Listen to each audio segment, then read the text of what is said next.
Dis elkeen van ons se begeerte dat elkeen wat ons ken gered moet word.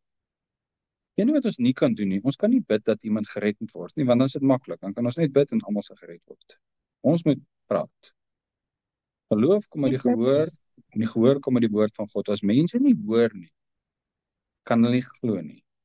As hulle hoor, het hulle 'n keuse of hulle wil glo of nie glo nie. En dis ongelukkig wat dit is. Om te sê ek gaan vir iemand bid as sy siel gered moet word. Dit gaan nie gebeur nie. Jy moet praat met iemand. Jy moet na jou sussie toe gaan en vir haar sê, die pad wat jy op is, eindig in die dood, in die hel. Jy moet jou bekeer. En dan gaan sy dalk vir jou lag.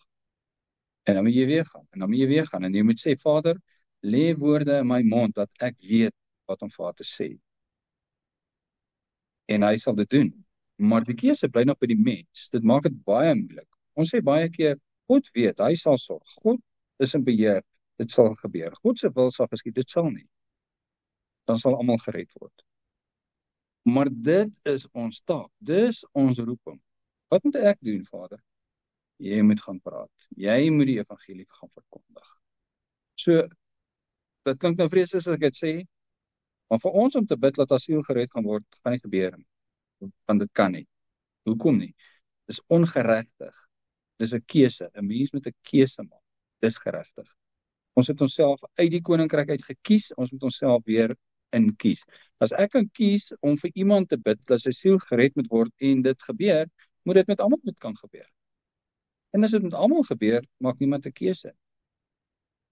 En dis wat ons wil hoor nie, dit klink nie lekker nie. Soek jy dit nie? Ja, dit is die stryd.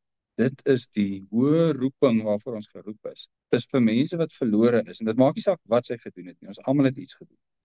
Die ene ou steel goeders, en die ander ou maak dood, en die ander ou skinder, en die ander ou lieg, en ons almal doen iets. Dis hoekom ons almal verlossing nodig het. En niemand se sonde is erger as die ander ou nie. Dis vir baie mense baie moeiliker om terug te kom na die ligte, omdat hulle so ver heen is in die duisternis. Dit is die waarheid.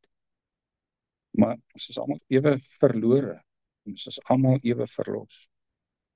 So, jou roeping is om te praat. Ons kan bid, en as ons bid, sal Vader omstandighede verander. Maar die hartsverandering is 'n besluit van die mens.